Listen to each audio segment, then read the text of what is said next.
Bonjour, aujourd'hui je vais vous parler de la date d'état de cessation des paiements qui est un critère souvent négligé mais très important au moment de l'ouverture d'une procédure collective. Alors lorsque vous passez au tribunal pour l'ouverture d'une procédure de redressement ou de liquidation judiciaire,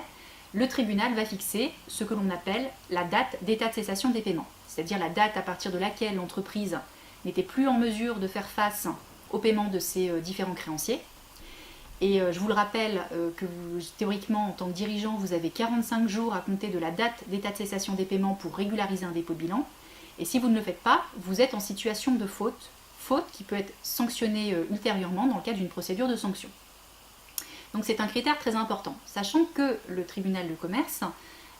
très souvent retiendra comme date d'état de cessation des paiements la première date d'inscription de privilège sur l'état d'endettement. C'est-à-dire que vous avez un incident de paiement par exemple avec l'URSSAF, qui va faire l'objet d'une inscription sur l'état d'endettement, eh bien le tribunal va retenir cette date, en tout cas comme critère d'état de cessation des paiements, alors que ce critère ne sera pas forcément juste, surtout si vous avez pris par exemple des créanciers avec l'URSSAF. Mais de cette manière, le tribunal pourra faire remonter la date d'état de cessation des paiements jusqu'à 18 mois avant l'ouverture de la procédure collective. Alors bien évidemment, si la société est en situation de cessation des paiements depuis plus de 18 mois, vous risquez fortement une interdiction de gérer dans le cadre d'une procédure de sanction, parce qu'on va considérer que vous avez poursuivi de manière abusive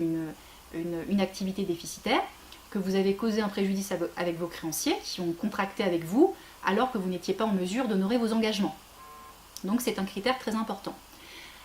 Cette date d'état de cessation des paiements, si elle n'est pas fixée dans le jugement d'ouverture, pourra être fixée dans un jugement de report, à la demande donc, du débiteur, de l'administrateur, du mandataire judiciaire ou bien d'office à la demande du tribunal,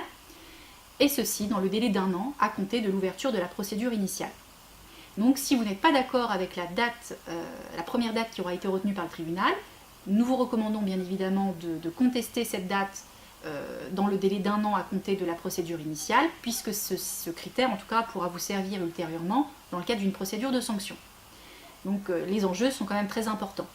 sachant que tous les actes que la société aura pu accomplir en période suspecte pourraient faire l'objet d'une annulation ou être critiqués comme étant un critère d'une poursuite d'activité déficitaire, ce qui pourrait vous causer des ennuis ultérieurement. Donc nous vous conseillons en tout état de cause de vous faire accompagner par un avocat qui saura, au vu des critères et de votre dossier, vous accompagner sur la contestation de la date d'état de cessation des paiements. Merci.